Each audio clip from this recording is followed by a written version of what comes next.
I'm Sheila Price Brooks, and welcome to this very first recording for Sleep Paralysis News. I'm really quite excited because this is our opportunity to bring to the world personal experiences, people sharing their experiences of the sleep paralysis phenomena. I'm joined today by Cyrus Sci-Fly, who's an experiencer of sleep paralysis. He lives in Ohio in America. He's got a psychology degree and he's also a movie maker and working on a sleep paralysis film at the moment.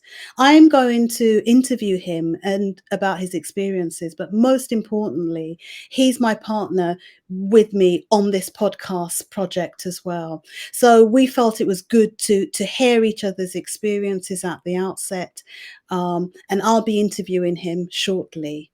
So over to you then, Sci-Fi. Yes, and thank you so much for having me. I reached out to Sheila years ago. We finally got connected. We've been talking about this for a very long time.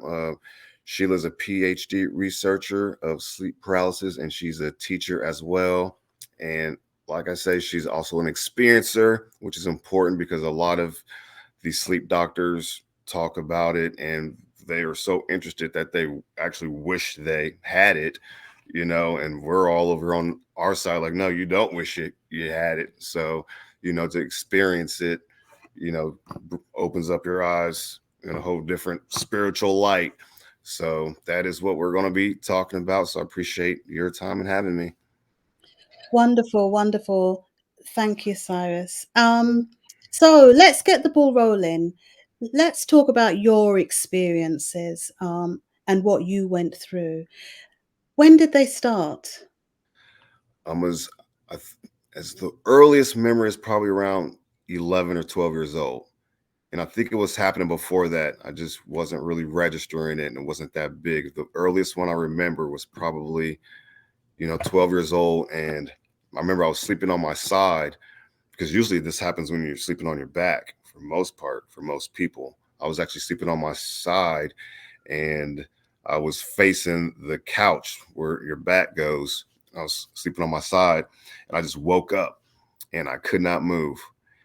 And the door was behind me and I just felt an evil presence just rising, just the spiritual. You just know when someone stands behind you, if they quietly sneak up on you, you can just feel somebody standing behind you still, even they don't make any noise. I kind of had that sixth sense or whatever, and it was just getting, I kind of panicked, and like the more I panicked, it kind of got bigger and closer to me, and then I snapped out of it and just immediately looked back, and there was nothing there, and I told nobody for years. This happened a few times in different ways, but I told nobody until I was in college and I learned about it. And so I was like, oh my goodness. All right. So I'm not as crazy as I thought. So where are you at now with it? Are you still having the experiences? Nope. They stopped back in 2006 when I became a Christian. So that is when I found Jesus. They stopped. And that's been a lot of other people's testimony. And that might not be the answer for everybody. There's going to be different solutions. But, as we get deeper into it, I think you'll see why that's the answer. This is probably straying a bit, but did you seek Jesus, as you say, as a solution to the episodes, or was it just happened to be a coincidence? Nope.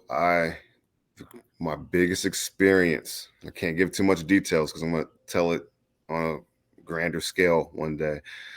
My scariest, most fearful, the day before that, I was reading my Bible and I forget the scripture. I got it written down somewhere, but it says, even demons submit to the name Jesus. And that's a scripture in the Bible. And I've had this terrifying experience, and that's the first thing I thought of. I could not move, and I could not speak that. I couldn't speak it because I was paralyzed, and it's the only thing that I was thinking in my head at the time. And I was finally able to just say Jesus's name, boom, it just vanished. Everything just went, and I haven't had it experience ever since. So is that all in my head? Is it all spiritually, psychologically in my head?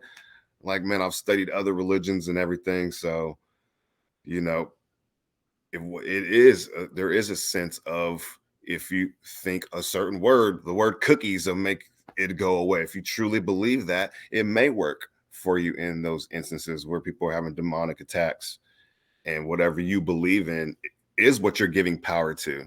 So I do understand that aspect, that, that is what I put my power into, Jesus, in that moment. And so, like, yeah, we have a lot to discuss because I know you're into understanding spiritual experiences as well. Great. Tell us, did you ever see anything, or did anything ever touch you, or did you have any of those kinds of experiences? Nope, just only dark, evil presences, getting closer to me. I know other people have experienced like something on their chest a lot, or things choking them. I've never felt anything. I've never seen anything. I have hallucinated.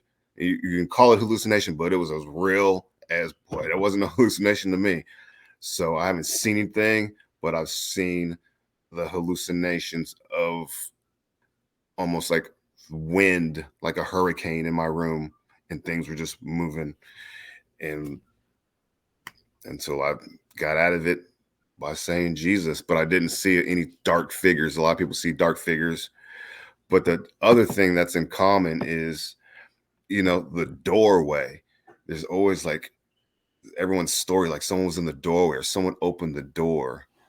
In my experience, there's someone just like that presence coming in through a door. So that's a pretty familiar thing. And when you did you open your eyes? Do you remember looking around or seeing anything during the when it was happening? Yeah, my eyes were open the whole time. Just my mouth couldn't move. And then, I was hallucinating. Like posters on the wall were just like flapping around. And it looked like a hurricane in my room. And then, but I didn't see any presence, like I said. So I said, Jesus, and it all just calmed down. Everything like returned to its normal state. But I didn't like wake up and flicker my eyes. Like I just saw it and everything. That's why I was like as real as it can be. What a hallucination. DMT is amazing. If you had a choice, would you rather not have had those experiences? Oh, I'm so glad. It is a gift. It is a gift because then, this only happened to me about 5 times that I can remember, from age 12 to 25 or whatever. So it is a gift to understand that there's a spiritual side to life now, because we don't know what happens when we die. It's one of our biggest questions in humanity. So this is my confirmation to myself personally. Like, there's a spiritual side. I know that. Whatever religion is right and wrong, I don't know. But there is a spiritual side to life. It has been confirmed to me. I know I can't convince you guys. So be it. But I It's know. it's No interesting. tip. We'll come to that later. But it's interesting because you have your psychology degree, and you seem to kind of be looking at it from the spiritual side, as opposed to a psychologist would probably say that there are issues with your sleep hygiene, that your neurons were misfiring, and the whole thing was an hallucination that your brain made up, you know? So I find that really very, very interesting that you've got the psychology degree, but you're very grounded in the fact that it was a spiritual experience, that it wasn't anything that science can explain. Yeah, and that is one thing I feel like we got to stop doing, is separating science from spirituality or God. Like, God created science, everybody. Stop stop saying science is over here and God's over here. Like, God created science and he uses spiritual things to connect science, and it makes sense some kind of way. So, I don't separate the two. So I used to be a big agnostic, you could say, or atheist, however you want to put it.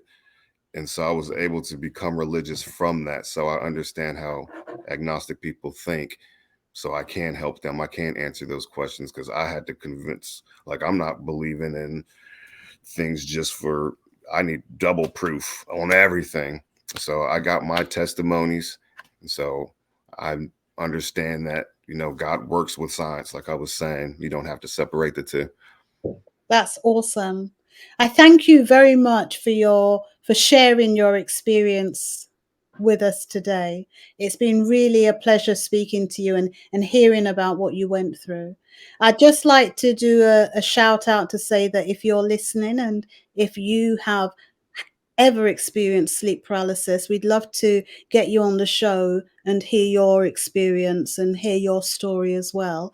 And if you'd like to do that, just have a look at the comments below, or there's an email address that may have just flashed up on the screen.